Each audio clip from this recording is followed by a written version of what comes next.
Hello everyone, welcome to bright IQ. तो आज हम लोग पढ़ने वाले हैं आरबी एनटीपीसी में जीके जीएस में जितने भी 2021 में क्वेश्चन पूछे गए थे उन सारे इंपॉर्टेंट क्वेश्चन को।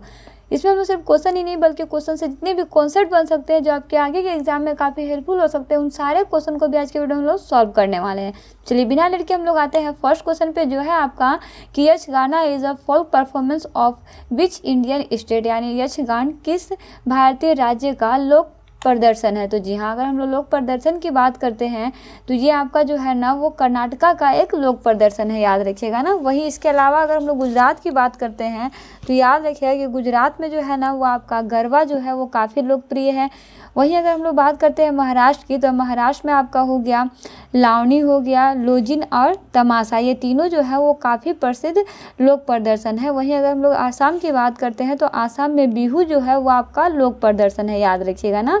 चलिए आगे बढ़ते हैं। इसका नेक्स्ट क्वेश्चन है आपके पास कि in which state did the Indian classical dance form Kuchipudi developed, यानी भारतीय साहित्य नृत्य रूप कुचिपुड़ी किस राज्य में विकसित हुआ है। तो जी हाँ, अगर हम लोग इसकी बात करते हैं तो ये आपका जो है ना कुचिपुड़ी वो आपका आंध्र प्रदेश में जो है वो विकसित हुआ है।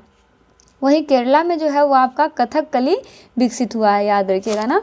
चलिए आगे बढ़ते हैं। इसका नेक्स्ट क्वेश्चन देखते हैं, जो है आपका according to the ministry of culture how many forms of classical dance are there in India, यानी सांस्कृतिक मंत्रालय के अनुसार भारत में शास्त्रीय नृत्य के कितने रूप होते हैं। तो जी हाँ, अगर हम लोग शास्त्रीय नृत्य की बात करते हैं तो शास्त्रीय नृत्य के टोटल 8 रूप होते हैं। एक लाइन से समझिए। सबसे पहले आपका भरतनाट्यम होता है जो आपका तमिलनाडु का है, कथकली जो केरला का है, मोहिनी अट्टम जो केरल का भी है, वही कथक जो है वो आपका यूपी का है, मणिपुरी मणिपुर का है, कुचिपुड़ी आंध्र प्रदेश का है, उड़ीसी उड़ीसा का है और सत्रिया जो है वो आपका आसाम का है। तो इस तरह से टोटल 8 जो है वो आपके शास्त्रीय नृत्य जो है वो होते हैं, याद रखिएगा ना। कौन कौन से राज्य में है ये भी मैं आपको अभी जस्ट क्लियर कर दी हूँ ना। चलिए नेक्स्ट क्वेश्चन है आपके पास कि which South Indian classical dance literary means story drama, यानी किस दक्षिण भारतीय शास्त्रीय नृत्य का शाब्दिक अर्थ कहानी नाटक है। तो जी हाँ, अगर हम लोग इसकी बात करते हैं तो वह है आपका कथकली। कथकली का शाब्दिक अर्थ जो है वो आपका कहानी नाटक है ना। चलिए आगे बढ़ते हैं। इसका नेक्स्ट क्वेश्चन है आपके पास कि when was the first passenger train run in India, यानी भारत में पहली यात्री रेलगाड़ी कब चलाई गई थी। ये क्वेश्चन आपका बहुत इंपॉर्टेंट है। इससे जितने भी बेसिक कॉन्सेप्ट बन सकते हैं उन सारे कॉन्सेप्ट को हम लोग इसमें स्टडी करेंगे, ताकि अगर आपका भारत में पहली रेल से रिलेटेड कोई भी क्वेश्चन है तो वो आपका छूटे नहीं। अगर हम लोग बात करते हैं भारत में पहली रेलगाड़ी की ना, तो ये आपका बॉम्बे से लेके थाने तक जो है वो चला था। वहीं इसमें टोटल 14 गाड़ी और 3 इंजन थे ना। ये कब चली थी, तो वो समय था आपका 1853 का, जब पहली बार भारत में रेलगाड़ी जो है वो चली थी ना। वहीं अगर हम लोग इसमें बात करते हैं ना, क्वेश्चन में बहुत बार एग्जाम में आया है कि इसके इंजन के क्या नाम है। तो इसके जो 3 इंजन है ना उसके नाम था आपका साहिब, सुल्तान और सिंध, याद रखिएगा। क्या था इंजन का नाम? साहिब, सुल्तान और सिंध था। पहली बार कहाँ से कहाँ तक चला था, तो वो था आपका बॉम्बे से थाने तक चला था। टोटल 34 किलोमीटर चला था और इसमें टोटल 14 गाड़ी और 3 इंजन थे। इंजन का नाम मैं आपको बता दी हूँ। ये सारे टॉपिक आप इस क्वेश्चन के अंदर जरूर याद रखिएगा ना। चलिए नेक्स्ट क्वेश्चन है आपके पास कि when was the first passenger railway line built between Bombay and Thane, यानी पहली यात्री रेलवे लाइन जो है वो बॉम्बे और थाने के बीच कब चली थी। तो जी हाँ, ये क्वेश्चन तभी हम लोग जस्ट यहाँ पे सॉल्व किए हैं कि वो आपका 1853 में चली थी ना। चलिए वही नेक्स्ट क्वेश्चन है आपके पास कि the first passenger train in India was operated between, यानी भारत में पहली यात्री रेलगाड़ी का संचालन डैश के बीच किया गया था। किसके बीच किया गया था? तो जी हाँ, वो आपका बॉम्बे और थाने के बीच में जो है वो किया गया था ना। चलिए नेक्स्ट क्वेश्चन है आपके पास कि when is India's first railway university located, यानी भारत का पहला विश्वविद्यालय जो है वो कहाँ पे स्थित है। जो जी हाँ, अगर हम लोग पहला विश्वविद्यालय की बात करते हैं तो ये आपका जो है ना राउरकेला उड़ीसा में जो है वो आपका स्थित है ना। चलिए आगे बढ़ते हैं। नेक्स्ट क्वेश्चन देखते हैं, जो है आपका कि who wrote the famous Sanskrit play Swapnavasavadattam, यानी प्रसिद्ध संस्कृति नाटक स्वपनवास वंदनम किसने लिखा था। तो जी हाँ, इसको लिखने वाले जो व्यक्ति थे वो आपके भाषा थे।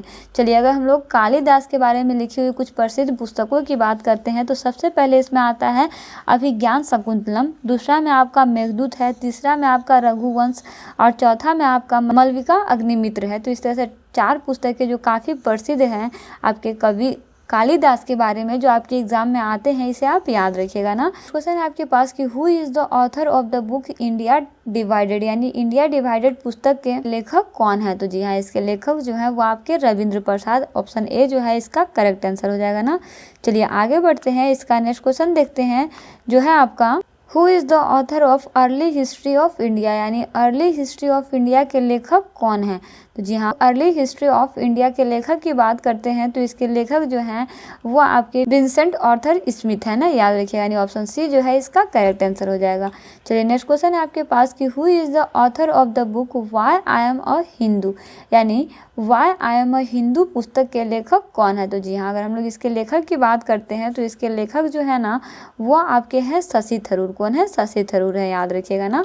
चलिए आगे बढ़ते हैं, इसका नेक्स्ट क्वेश्चन है आपके पास the book changing India document the work of, यानी पुस्तक चेंजिंग इंडिया जो है वो किसके कृतियों का दस्तावेजीकरण करती है। तो जी हाँ, इसमें अगर हम लोग बात करते हैं तो वो आपका जो है ना वो आपका डॉक्टर मनमोहन सिंह की दस्तावेजीकरण जो है वो करती है, याद रखिएगा ना, यानी ऑप्शन सी जो है इसका करेक्ट आंसर हो जाएगा।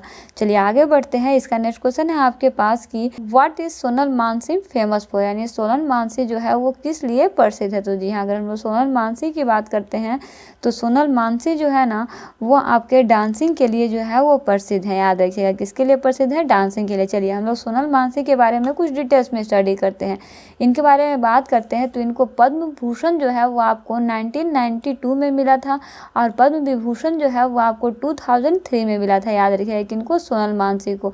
वहीं इनको कहा जाता है कि ये सबसे कम उम्र में पद्म विभूषण प्राप्त करने वाली जो है नृत्यांगना थी ना, याद रखिएगा, ठीक है। वहीं ये जहाँ से बिलोंग करती थी उस जगह का नाम मुंबई है जो आपका महाराष्ट्र में पड़ता है। वहीं इनका डांस जो है, जो ये डांस करती हैं वो है आपका भरतनाट्यम और उड़ीसी, यानी कि ये दो डांस से संबंधित है जो कि आपका है भरतनाट्यम और उड़ीसी ना। वहीं अगर राजनीतिक की बात करते हैं तो राज्यसभा में ये 2028 के कला क्षेत्र में है, याद रखिएगा ना। तो इस तरह से आपको इन सारे कॉन्सेप्ट को जो है ना वो आपको याद रखना है, क्योंकि कॉन्सेप्ट से बहुत बार जो है ना आपके क्वेश्चन आते हैं। तो जितना भी मैं क्वेश्चन बताई हूँ सब में कुछ ना कुछ कॉन्सेप्ट जो है मैं आपको देने का कोशिश की हूँ। तो सारे क्वेश्चन को कॉन्सेप्ट के अकॉर्डिंग स्टडी करते रहिए। बहुत सारा क्वेश्चन अभी इसमें बचा हुआ है, हम लोग एक लाइन से पार्ट बाय पार्ट करके स्टडी करने वाले हैं। ये भी आपका 2021 में पूछे गए सारे इंपॉर्टेंट क्वेश्चन है। बने रहिए वीडियो के साथ। टेलीग्राम चैनल को अगर अभी तक आपने ज्वाइन नहीं किया तो लिंक डिस्क्रिप्शन बॉक्स में दिया हुआ है, वहाँ से आप टेलीग्राम चैनल को ज्वाइन करके वहाँ से भी सारे PDF को स्टडी कर सकते हैं। चलिए मिलते हैं नेक्स्ट वीडियो में एक इंपॉर्टेंट पार्ट, एक इंपॉर्टेंट टॉपिक के साथ। Thanks for watching, like and subscribe bright IQ।